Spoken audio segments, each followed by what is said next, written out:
Welcome to season 2 of the Happy Sensory Corner podcast. At Mendability, we want to help everyone, especially when they are vulnerable, to feel happier, more comfortable in their own skin, more confident, so that they can be their true selves. And we can all journey together through life more happily. Our contribution is to work on brain health. As our brains grow stronger and healthier, all of us benefit, but especially those among us who struggle to sleep, maybe, who are overwhelmed by the barrage of information from the environment, who struggle with anxiety or with. We developed gentle, family centered, whole brain games that boost brain development and activate the brain self healing mechanisms. It's based on the neuroscience field of environmental enrichment. We call it sensory enrichment. And so we're experts in boosting brain development, but we're not experts in everything.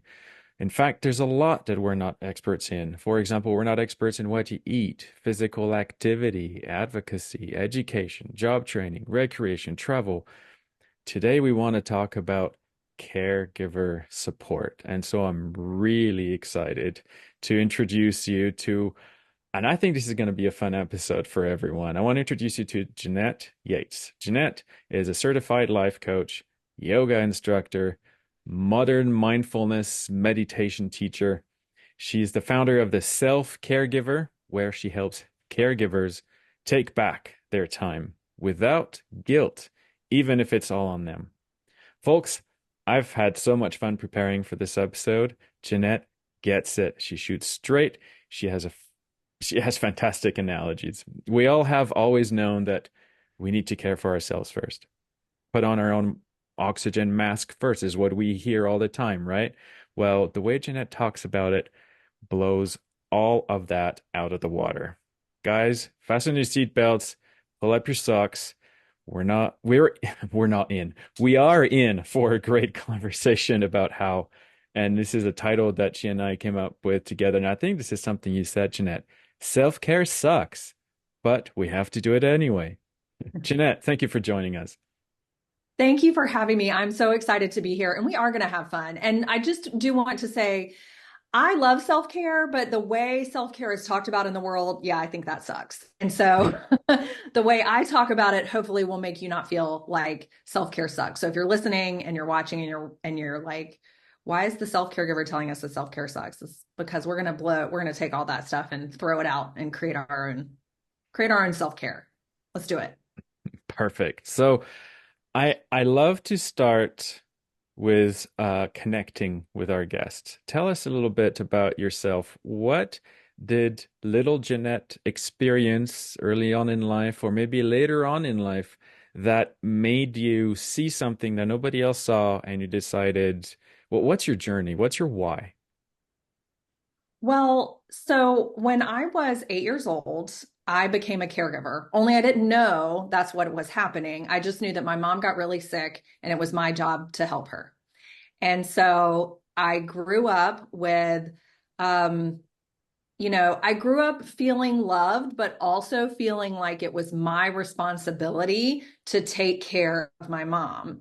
And that caused me to have skewed and misunderstandings about love, connection, self care, and how to care for other people as well. And so throughout my life, that caused a bunch of different problems in different stages. But for the purposes of our conversation today, as I'm in year 41 of being a caregiver. It was 1984 when my mom was diagnosed. And as an adult caregiver of my mother, who also had children, who also was married, who also had a job, and was also still trying to figure out how to care for myself, I made a lot of mistakes. And I couldn't figure out why doing all the things that everybody was telling me I should be doing to take care of myself still was making me feel like crap all the time.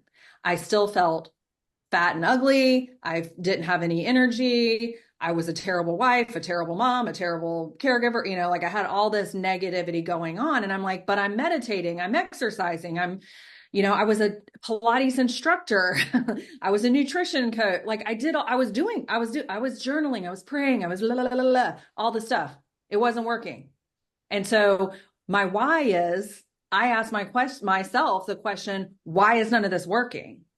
And then I sought to find the answers. And when I did, it changed everything for me. And now I hope it helps change everything for people who feel that same way, which is like, if I download another, which I do have a download, if I download another thing that tells me to gratitude journal, or I get another supplement, that's supposed to make me whatever, I'm going to be in the poorhouse and You're gonna nothing. break something. Yeah. Like, and Somebody's going that's to get you. hurt. I've been there. I have had too many subscriptions. I had too many PDFs. I have had all the things, and I know what that's like. And that's why I do what I do now. Wow. Typically you ask little kids what they want to do when they grow up, and they want to be an astronaut or they want to be a fireman, and that's for boys because that's my word. That's where I'm thinking. Do you remember thinking when you were 8 years old, this is so much fun. This is what I want to do when I grow up. Did you realize the pain or the trauma or sort of the chronic stress that you were experiencing? No. And that's what's so interesting. I've had this conversation several times because I didn't know I was doing anything different than any of my friends. I didn't know that everybody wasn't tending to their parent like I was tending to mine. I didn't understand that. I thought I was being a daughter. I thought I was being a good daughter, which again, fast forward decades later, it can cause some problems when you think that your performance as a daughter or a wife or whatever is related to how much you give them of your time, of your energy, of your resources. So I didn't Okay. know that's what it was. Yeah, in Sorry. the world of mental hygiene, I think they call that being a people pleaser. Yes, people pleaser is definitely a word. Perfectionist is something else that I would have like that I fell into perfectionism. The idea that I would ever do anything wrong that would upset my mother was also part of the caregiving piece. Like that wouldn't be I wouldn't be taking good care of my mom if she was stressed out. So therefore you know, I can never do anything that would, Mhm. that normal kids do. Like I was petrified. Wow. Skip Yeah. school? Are you kidding me? Mm. That kind of stuff. So what happened that made you realize I gotta stop? This is not working. It sounds almost like it happened last week. Well, what I realize now, which I didn't realize before, is like I had developed severe anxiety, depression, uh, negative coping skills that including eating disordered behavior and all this kind of stuff. So like, my college days were problematic. I was dealing with stuff then, and then in my dating life, and then even in my marriage, I had a lot of codependency going on. A lot of, like you say, people pleasing, perfectionism, negative coping skills. And I was able to address those in those little pockets. Like, okay, so I'm dealing with this codependency in my marriage, so I'm going to deal with that in my marriage. What I didn't realize until I started addressing this caregiving relationship with my mother was that this had gone back all the way from the beginning, right? And so whereas I had received, I had benefited and gotten some healing work done over the course of 4 decades, I continued to fall back into cycles of at least negative thinking. So even if I didn't go back into full-blown eating disorder relapse, I would get pulled back to be like, oh, wait, I thought I was over that. Why am I thinking about this now? Or codependency behaviors with my husband, like, oh, I thought I was over this. Why am I thinking about this now? What I realized was it was my old coping skills coming back up in my relationship with my mom as I started feeling less and less control over my mom's health, my mom's situation. And of course, I was raised to think it's your job to make sure she feels okay, make sure she feels better. So she wasn't feeling better. Subconsciously, it was my fault, right? And so my coping skills started creeping back up. So that's what happened, where I was like burned. I was continuing. And if people listening, if you're a caregiver of a parent or a child, you know, if you have a child and that, you know, even if you're just a parent and your child is, you know, doesn't have any extra concerns, you probably experience overwhelm and burnout. But especially if you have a child with special needs or any kind of intellectual or developmental disability, you know what it's like to get burned out. Well, that burnout cycle just kept happening and happening. And I would do all the things that all the websites tell you about how to get out of burnout if you're a caregiver. And and it was very similar to all the stuff it tells you that everybody tells you about self-care. Even the caregiver websites will tell you to do XYZ for self-care. And it doesn't work if you don't think you deserve it, if you think it's something that you have to earn, if it is not actually addressing your needs, which I know this is on your topic, so I won't go into that. But so what I had to do when that cycle of burnout just was not, I wasn't getting any breathing room in between, you know, everybody gets burned out. That happens. When you're not able to recover from it, that's the problem. And I was not able to recover from the burnout. And so I realized like my health began to suffer. I began to have some of those, you know, little negative body image things pulling at me. And I'm like, I don't have time to have a body image problem right now. I got all these people, you know, like all this stuff. And then I said, okay, I got to get some help. And so I started with therapy. Like I went straight to therapy. That is something that was already in my toolbox, already in my wheelhouse that I knew could help. But that's, you know, that's therapy. That doesn't actually help you implement everything every single day. You have to be willing to do that work. And so that's how that happened for me. Claudie, sorry, I saw you wanted to ask a question and I interrupted you earlier. Yeah, I'm waiting for the light bulb, the moment where, okay, the page is turned. Now it's a new start. So I want to know about that. Okay. So it did happen fairly gradually, but there were some like slap in the face light bulb moments. And one of them was this. I tell this story often. It's one of my favorites. I had begun to, you know, basically my marriage was falling apart. Like things were happening in my marriage, my family, my children were going on without me. So they were like middle school at this time, you know, first, you know, starting to get into high school. And I was going over to see my mom every single night. Well, my kids and my husband just started to not expect me to be home. So on a night that I didn't have to go over there, probably because she was in the hospital, I would be home and like, oh, I'm going to fix dinner for the family. Well, they would be gone. They weren't even here because they didn't expect me. And that broke my heart to feel like that, like my kids, they weren't mad. They weren't acting out in some weird way. They just were like, oh, well, like I was an afterthought to them. Like it didn't occur for them to tell me, hey, we're all going to go out to dinner or we're going to be at our friend's house. Like none of that. I just was not part of their paradigm. And like, what do we do after school? What do we do in the evenings? So that was one thing. And so I set a boundary with my mom. I was like, Mom, I know you need help in the evening. So I'm going to come over earlier in the afternoon. I'm going to help you a little bit, but then I'm going to be home for dinner from now on. So, you know, and we set up some things. I had some things in place so that she didn't need me to be there at dinner time. Right. And yet I would always get these phone calls to come over anyway. And I set this boundary. And like one night, this actually happened. It wasn't even at dinner. It was like after dinner. She called me to do something. And I was like, you know, hung up the phone, don't even, you know, I'm in my pajamas. I get in my car and I'm driving the, you know, 5 minutes over there and I am pissed.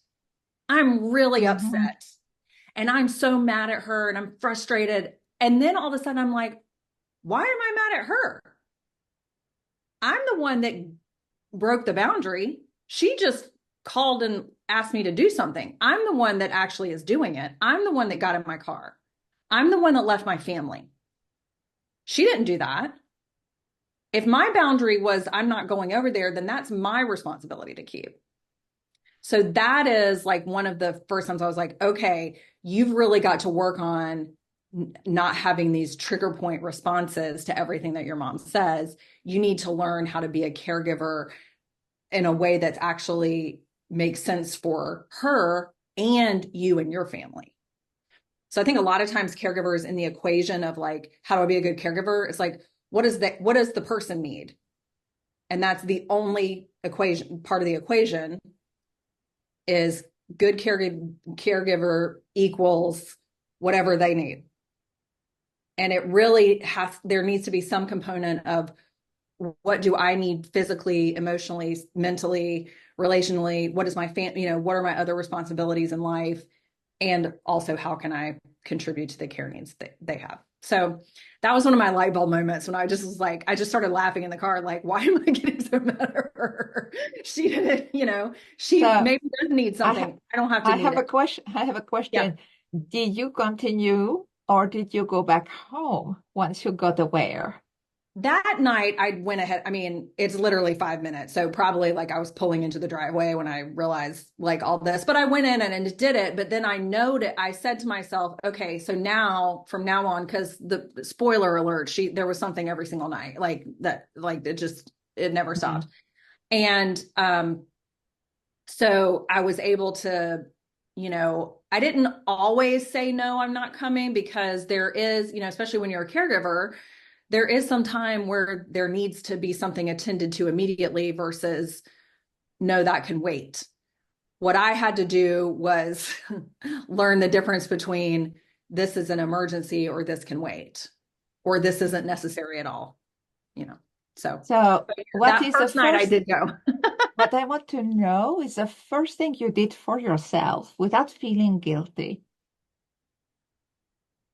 Well, maybe we need to talk about because when we were preparing for this, you said, I'm waiting for the segue into this huge concept, and I think from there we can go into how it's implemented practically. This idea that self-care is just not another thing on your plate. It's not another thing that you do as a caregiver. It's like I help everybody else. Oh, and I have to help myself as well.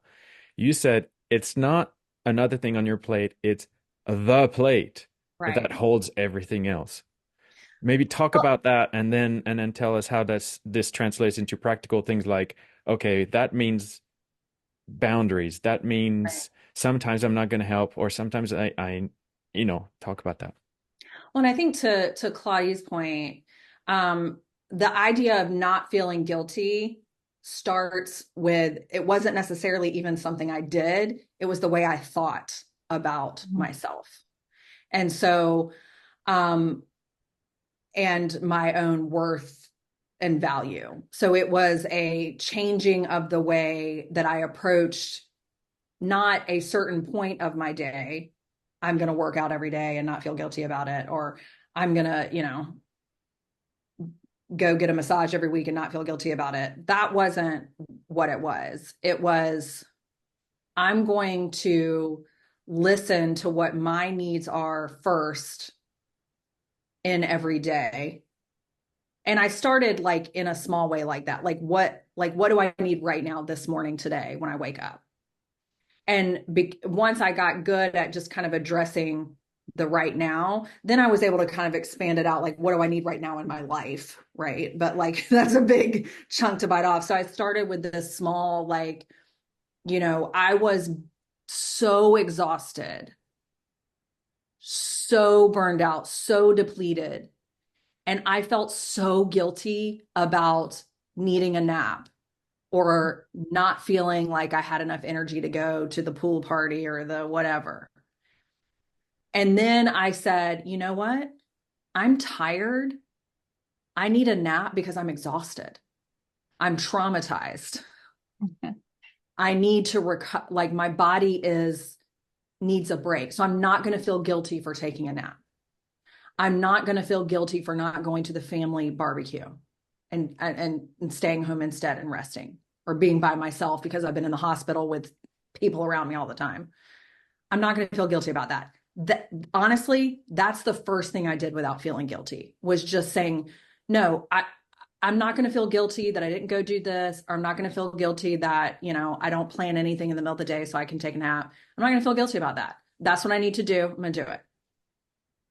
Mm-hmm. That's the first thing I did. Yeah. And so this idea that the foundation for my whole day is, what do I need? Like, yes, we all have things on our list that we have to do, right? Well, what do I need to be able to do those things? Good rest, water, maybe a little caffeine, but also, I need food. I need space between the activities that I do. Some people can go, like, they like to stack things up and go one to, not me. I need to have a break. So those are the things that I do to tend to my own needs every day so that I can show up on this podcast ready to talk to you all, be present for my son later today, engage with my husband as he prepares to do his some things for his business. These are all things that I'm going to be doing today, but I started with, what do I need today? Mm-hmm. And that is my foundation. That's my plate. And then the stuff on my plate gets a lot easier when I'm listening to what I need first. Can you talk about that? Can you talk about how you started feeling about all those things that were weighing on you? Do they still weigh on you just the same and you feel stronger? Or do you perceive all of those tasks as a lot easier? Well, another thing that happens when you get a solid plate under there, you also realize there's some stuff on your plate that just doesn't even need to be there. So that's another piece of the puzzle, is I was doing a lot of things thinking that they were, part of my duty, part of what made me a good mother, a good caregiver, a good church member, a good friend, a good. And it's like, am I really doing that to be, is this really helpful to me and my relationship with my child, my relationship with my husband? Is this really helpful in my in the caregiving situation I'm in? Am I really being helpful at church as a volunteer when I'm tired and cranky? Probably not, that kind of thing. And so I remove things off my plate or shorten the duration or, things like that as well. So that's part of it, one thing, which then allows more space for the things that are on my plate. So if we want to really take this analogy, we want to go with it, that Thanksgiving plate or that Christmas dinner plate, maybe you like all your stuff mushed up together. Not me. I want to be able to taste everything. I don't want to have so much piled up on my plate that I don't even know what anything is. And I don't want tending to myself to be the dinner roll that's precariously hanging on the end that's going to fall off and the dog's going to get it. I want to enjoy my plate and everything on it without worrying about dropping it. Yeah, I have the feeling that there is a resentment. And I do see that in all the families we work with, and they all have an enormous list of things to do. But they Yes. do have, like if the child is at school, they have 2 hours. But typically they're going to look at, okay, I have to did it add so many other things. And maybe they feel uneasy about it. They don't feel fulfilled by, okay, I did all that. They just think, okay, but I did not do that. Right. So this the piece that you describe, the fact that you can do the things that are really valuable and you feel just you're not in charge of the carrying the world. You're just part of life. And I really enjoy listening to that. Hopefully our parents, our moms, our dads are going to really enjoy that as well and well have them. That's a point for us. I have one family they just moved from one state to another. It's very different, and the house is different, and the kid is on the spectrum, and he's very, very anxious. So mom is out of sorts because she doesn't know the house, and she needs to attend to the kid first to decrease his anxiety. So we have our little very short protocols. We do massage. You mentioned that. We make him smell. We listen to music, but he keeps on asking mom to something that is useless. Right. And I told her, attend to him and forget the rest. And I told the dad was here, and I said to the dad, okay, there's no cleaning happening. There's no dinner happening. Let her be only that without the guilt. And so it's beautiful to hear you. It's interesting that you say that because that reminds me, because we were talking, and I did want to make sure that anybody who is a parent today that's listening, that's maybe similar to the parent that you just mentioned, I'm talking about caregiving for an aging adult with chronic illness.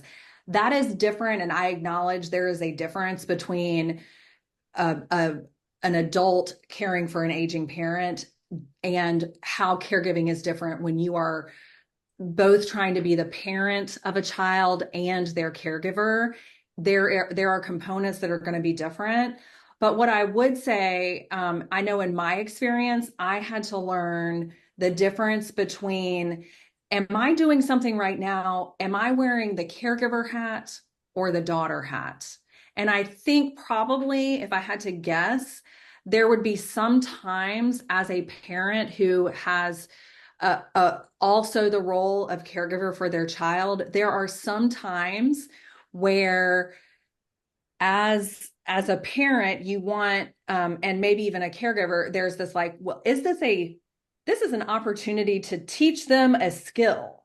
So I'm going to take this opportunity and turn it into a learning moment, when really what they need is a mommy moment, right? They need mommy. They don't need the physical therapist that's going to show them how to do something, or the speech therapist that's going to tell them. They want the mommy part. They want the daddy part. And so I think while we can't totally separate, daughtering and caregiving, and we can't totally separate being a parent and the caregiver of your child, there are times where we get to decide what's more important right here in this moment. Is it important that I teach them how to do this on their own because they do need to learn how to do this on their own? Or is this a time where I do something different because they need an encouragement, a moment of grace, a calming, they need support, they need soothing, and I think that's one of the hard parts about being a caregiver of a relative, is there are times where you just have to say, you know what, I'm not going to be a caregiver right now. I just want to be a daughter, or I just want to be a mom, and I think that's okay. I think that's okay. Well, I don't think there is so much of a difference when you are a caregiver of a child. What I hear from what you were saying, doing everything, being always there, is also what our moms and our dads feel. And when they start mendability and they see, what, only 10 minutes? What am I going to do with all the time? And my answer is what you're saying. Be a mom, roll on the floor, do nothing. And but it's so hard for them as caregivers to take a break. Oh, there must be something else to do. And and there is. I hope they are listening to you. There's always going to be more to do. There's always going to be more. That's one of the things that I also did have to learn, is that, first of all, there's always going to be more to do. And in my case, my mom was always going to expect me to do more. And therefore, I'm never going to be able to get to the end of the to-do list. I'm never going to get it all done, and I'm not ever going to be able to do enough. So I stopped trying to do everything and to do enough for everybody else. I just decided what was enough for me in each given day or each given circumstance. And that's what I did. And another thing that you mentioned, Claudie, that I did want to circle back on is there's a mindset shift that you can make that'll help you feel better. And I know even if you're not like a woo woo into the, like say positive things all the time, I do think I do think it's helpful sometimes, but I get it. But instead of keeping a list of all the things that you didn't get done, really try to make a huge deal for yourself about all the things that you did get done. I have a friend who makes a to don't list every day. So he has a list of things that he is not going to do every day. That's a good and one. so that's another idea too. But, I was just talking with somebody yesterday, and I was like, listen to what I did today. This is what I did, and I celebrate it. I don't know if anybody else is going to celebrate it. I thought it was the coolest thing, and I celebrated it for myself. Oh, I know what it was. My son came home from college, and of course we didn't have it, I knew he was coming home. So when I was at the grocery store, I got like all of his favorite things. Well, the old me would have been like, I'm just going to surprise him, and he's going to be so happy when he comes in and sees all his favorite things. Because then I haven't done a good job unless he recognizes, like, unless he says something to me. But instead, I'm like, I even texted him and I was like, I'm really proud of myself because I got you Cinnamon Toast Crunch and your favorite potato chips and all this kind of stuff. And I just tooted my own horn. I don't know if he's going to toot my horn, but I just tooted it. Yeah. So I think like celebrating yourself and not waiting for other people to celebrate you, because it might not happen, is probably a good practice. Brilliant. Is this part of what you call building the plate? I mean, Like, that is part of it. Like, I'm tending to myself, right? When we are basing our worth, our value, our success on how everybody else thinks we're doing, or how they acknowledge, like, other people may be thinking you're doing a good job, but they just don't tell you. They're busy with their own stuff. They're probably thinking about what kind of job they're doing or not doing in their own life, right? They don't always give you the affirmation that you need.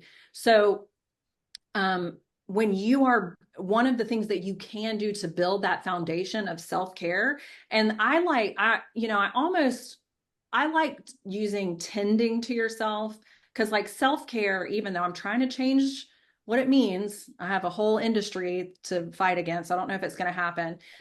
Like, that idea of self-care is like taking good care of your skin and going to get going to play a game of golf or pickleball, or going to get a massage, or is this like stuff that you can kind of like tack on and maybe happen, whereas tending to yourself is like it's a garden. You're out there, you're doing all the things. Sometimes there's nothing, it doesn't look like there's anything to show for it, but it's still important.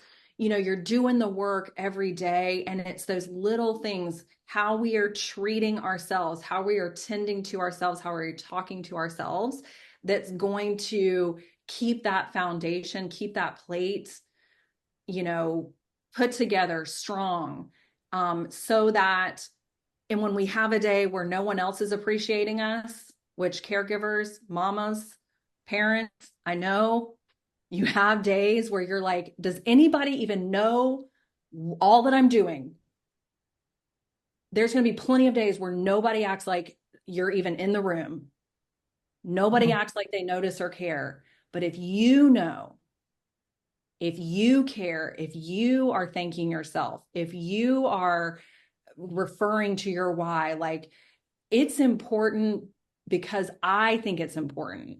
This is I'm doing good work, whether anybody sees it or recognizes it or not. That goes a long way into giving you the strength and the stamina you need to get through those days where you feel like you want to throw the plate against the wall.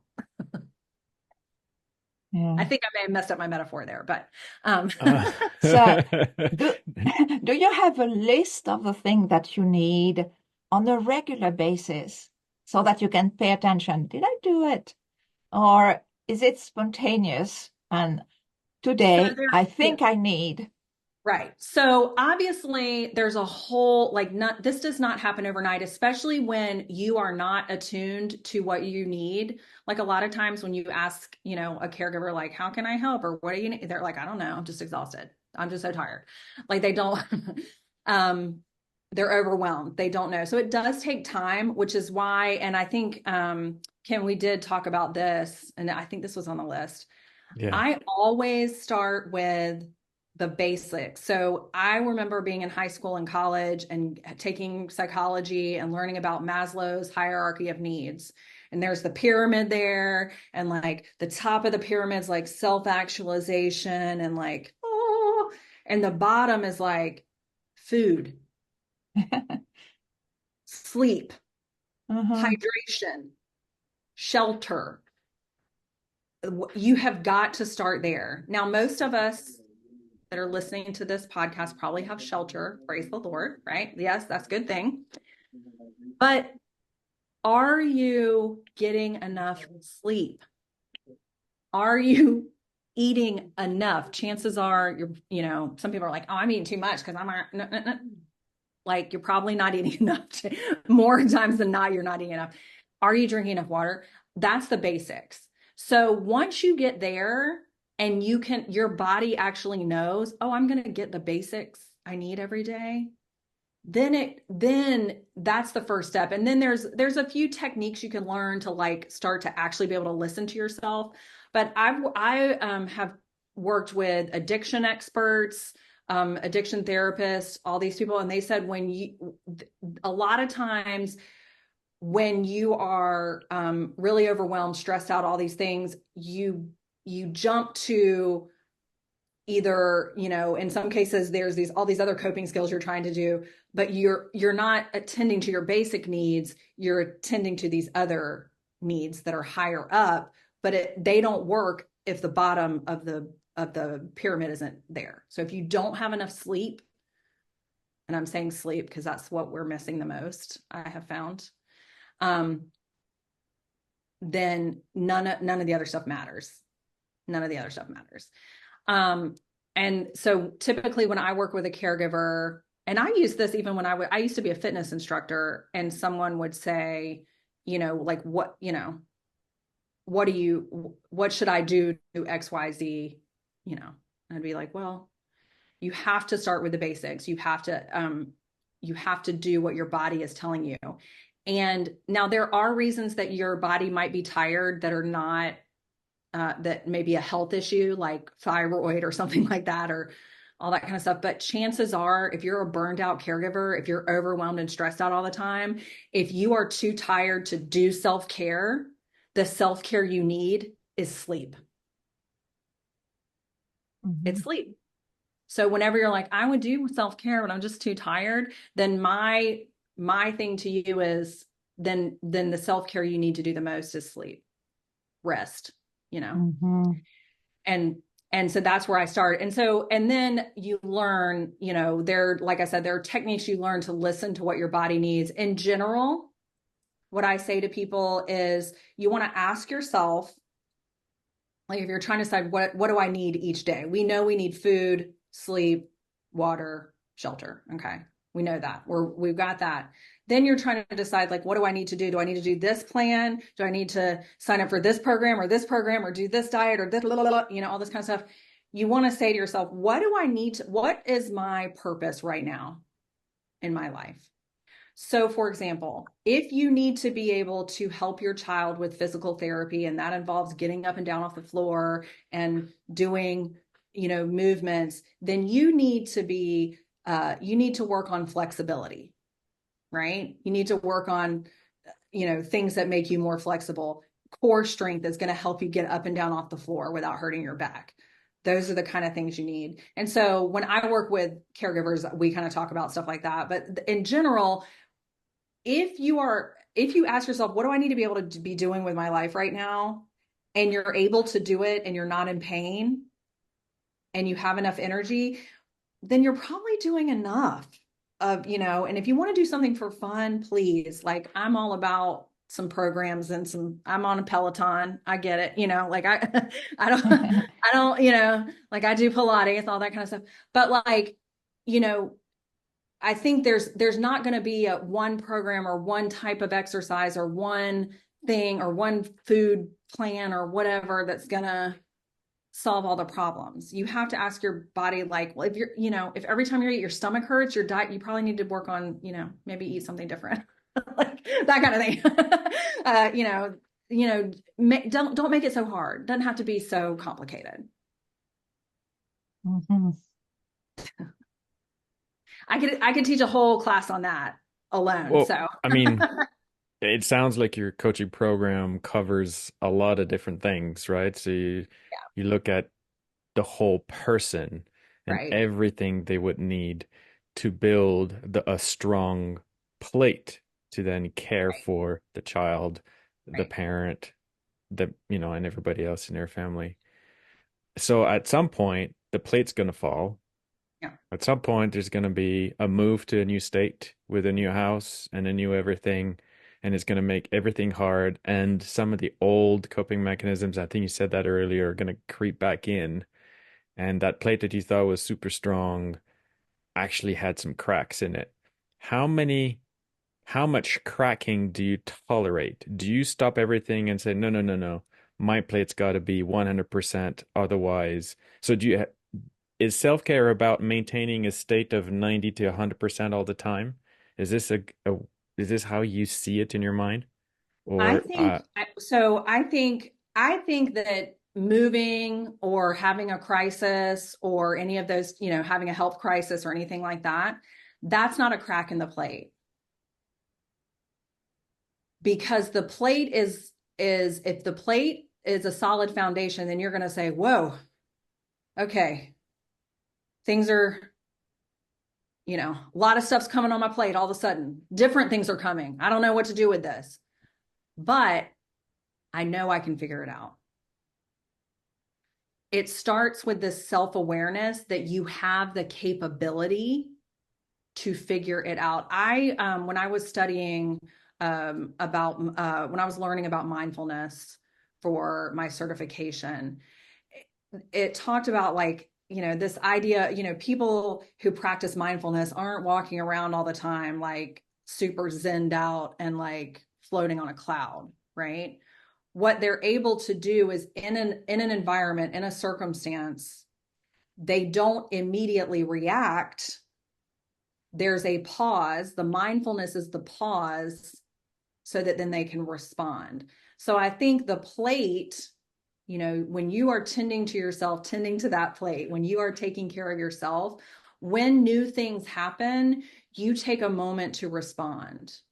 And I also think there is a component of, unexpected things will come, but when we have tended to ourselves and when we are allowing ourselves to have, you talk about brain health.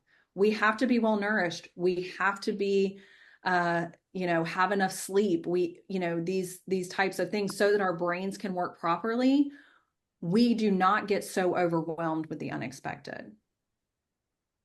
We don't, because we know we have what it takes. When we feel depleted all the time, then when anything different happens, we do not have what it takes. We start freaking out. We do not have, because we don't know what our capacity is. So when something changes, we don't know if we have the capacity because we don't even know what our capacity is. So I think, in my mindset, self-care, I talk about this a lot this is a good way to explain this. So obviously, like, I have a daily workout routine. I eat a certain, I eat a certain way that helps me feel energized and all these things. But when I have to spend 48 hours in the hospital because my mom is in ICU or whatever, I'm still going to tend to myself, but it's going to look different. So I may prefer to sleep in my bed because it's the best sleep.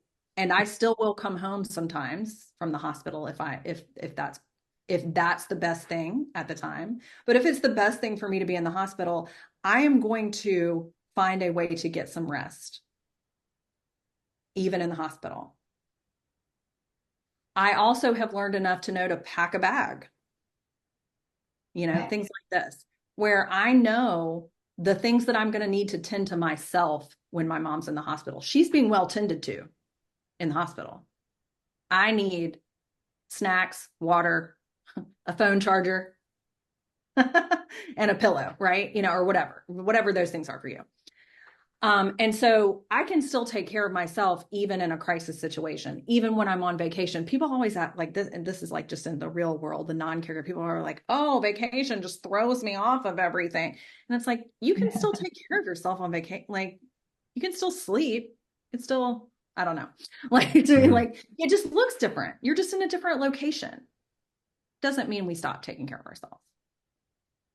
That's all. It's excellent. Let me see if I can summarize. Tell me what I missed. Self-care is not another thing on your plate. You are the plate. That's, It is I the think, plate. something you said. Yeah.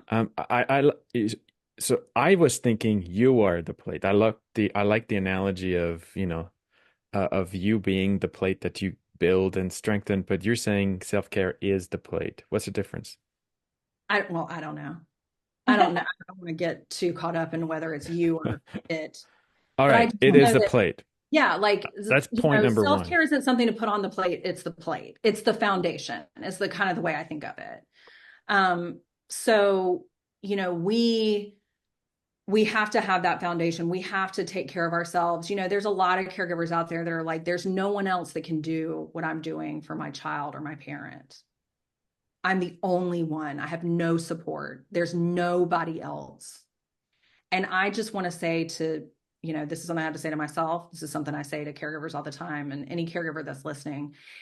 If that is true, then that is all the more reason that you have to take care of yourself, because your body will not function properly and potentially, not function at all if you continue to ignore what it's telling you.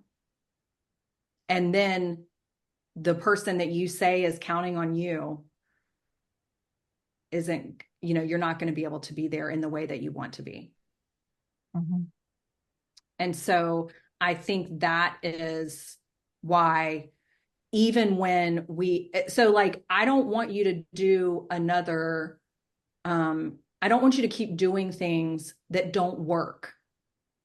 If you are still feeling exhausted, overwhelmed, sluggish, all of these things, then whatever you're doing for self-care or not doing is not working. But I encourage you to stop telling yourself that you don't take care of yourself, because that's not true. If you're listening to this podcast today, you are doing something to take care of yourself. If you sleep at all, you are doing something to take care of yourself. If you brush your teeth, you are taking care of yourself. If you take a shower, you are taking care of yourself. Start acknowledging what you are already doing and build from there. Because I think as long as we lie to ourselves and say, I don't have any time to take care of myself, then that's just going to feed into itself. But if we say, no, I'm doing what I can right now. I go to bed. Mm-hmm. I try to go to bed every night. I just take a shower most days, I washed my face twice today. That's pretty good. Yeah. Okay. Start giving yourself that positive feedback, and then say, I wonder what else I could do. Take care of myself. Wonder if I could brush my teeth twice. I wonder if I could wash my face 3 times, or whatever it is. I don't know. What if I could drink 2 glasses of water instead of just one? I once had a caregiver client. She said that one afternoon she was watering her plants and realized that she had not had a single glass of water all day long. And she's like, I don't want to take care of myself like I take care of someone else. I want to treat myself as good as I treat my plants. Mm-hmm. That's what we're talking about.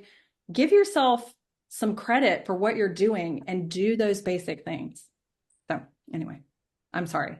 You were trying to summarize and I just gave you something else. I keep I think it's I wanted to end on a high note, and you just gave the high note. Yeah. You're doing better That's than you think you are. Start telling yourself you're capable of doing it. Yeah. Yeah. I don't want to break. I don't want to break it. You've just given it. We've peaked. This is a perfect spot to end. Thank you so much, Jeanette. And um you, nobody knows this, but I just realized that I've been spelling your name wrong this whole time. There's No, no you vowel haven't. between your J and your No, N. no, no, there is. This is my like Oh, shorthand. It's just, oh, yeah, you're spelling it properly. Yeah. oh, well, there you go. See, I'm doing better than I thought. See? Yeah, you're doing wonderful, my son. Thanks, Mom. All right, everybody. Um, have a good, blessed week. Take care of yourselves. I was going to say you're the plate. No, this is the plate. Yeah, Thank you so much for having me. I appreciate it. that is so nice. Thank you.